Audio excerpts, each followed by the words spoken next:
Évangile de Jésus-Christ selon saint Luc. L'an 15 du règne de l'empereur Tibère, Ponce Pilate étant gouverneur de la Judée, Hérode prince de Galilée, son frère Philippe prince du pays d'Ithurée et de Trachonitide, Lysanias prince d'Abilène, les grands prêtres étant Anne et Caïphe, la parole de Dieu fut adressée dans le désert à Jean, fils de Zacharie. Il parcourut toute la région du Jourdain. Il proclamait un baptême de conversion pour le pardon des péchés, comme il est écrit dans le livre du prophète Isaïe. À travers le désert une voix crie « Préparez le chemin du Seigneur, aplanissez sa route. Tout ravin sera comblé, toute montagne et toute colline seront abaissées. Les passages tortueux deviendront droits, les routes déformées seront aplanies, et tout homme verra le salut de Dieu. » Comme les commentateurs le soulignent de façon appuyée, nous avons dans ce texte de l'évangile de saint Luc l'énumération de tous les grands du monde à l'époque où se déroulent les événements qu'il rapporte. Et c'est très important de noter que la foi chrétienne n'est pas une mythologie, mais enracinée dans l'histoire.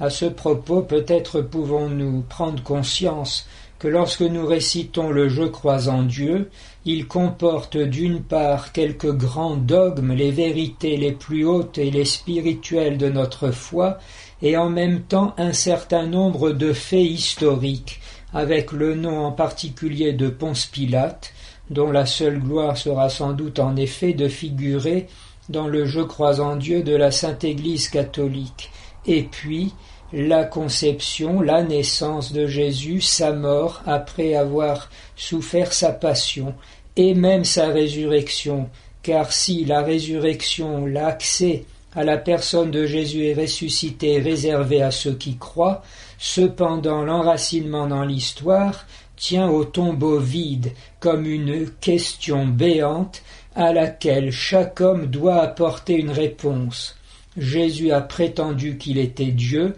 il est réellement mort, pourquoi donc ce tombeau est-il vide?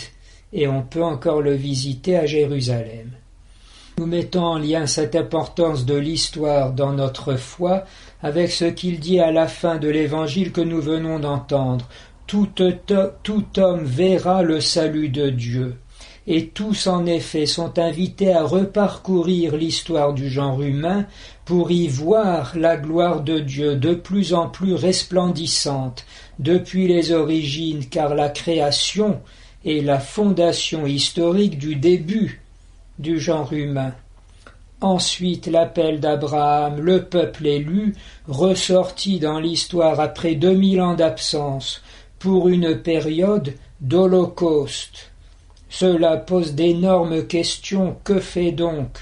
le Seigneur? Que signifient ces événements? Surtout que les nazis ne faisaient pas mystère, en persécutant les Juifs, d'éradiquer toute trace de ce Dieu-là, sachant qu'après la liquidation finale des Juifs viendrait celle du peuple de Dieu, la Sainte Église, que par précaution on maintenait encore, au moins de façon apparente, malgré les énormes persécutions très ciblées sur les prêtres et les évêques dans les pays dominés par le Troisième Reich. Mais la contemplation de l'histoire est aussi celle, bien sûr, des 2000 ans de christianisme que Jean-Paul II, dans les grandes repentances, qualifiait tout de même de sillage de lumière au milieu de l'humanité, et signe levé pour rassembler les justes en plus grand nombre s'il est possible. Par comparaison, pensons par exemple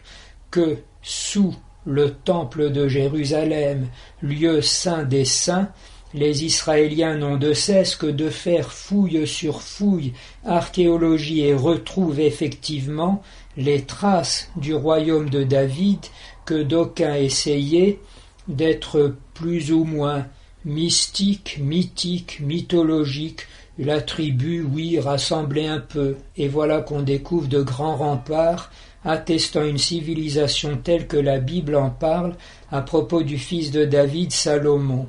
Sous la basilique Saint-Pierre, les papes ont toujours encouragé et autorisé les fouilles, et l'on retrouve en effet la tombe de l'apôtre, autour desquelles s'enroulent toutes les autres tombes du cimetière, ainsi que les graffitis donnant Petrus et Christus dans un même signe et résumant ainsi toute la foi chrétienne, tandis qu'à la Mecque, toute fouille est absolument interdite. Ce qui nous intéresse ici, ce n'est pas la polémique, c'est de penser que de nos jours en Occident,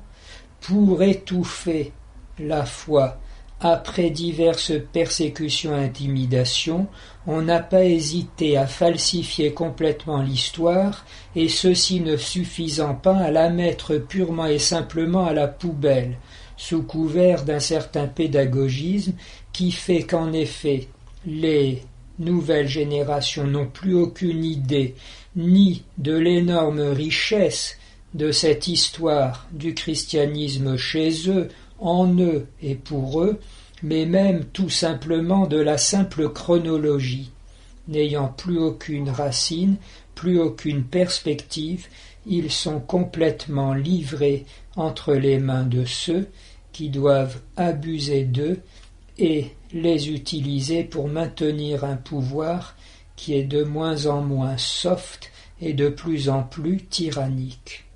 On comprend alors, et nous terminerons par là, que le témoignage de la vraie foi dans la vague de la nouvelle évangélisation comporte l'interpellation de nos contemporains sur l'histoire, qui est une discipline scientifique et qui, loin de nuire à la foi et à l'Église, est au contraire actuellement un allié très précieux, faisant découvrir soudain les intimidations profondes au plan intellectuel et permettant de retrouver la liberté et le vaste champ de notre existence de génération en génération, non pas seul et abandonné, livré dans une jungle au plus fort, mais accompagné par la providence divine que Jésus de Nazareth, il y a 2000 ans, appelait Papa et qu'il nous a appris à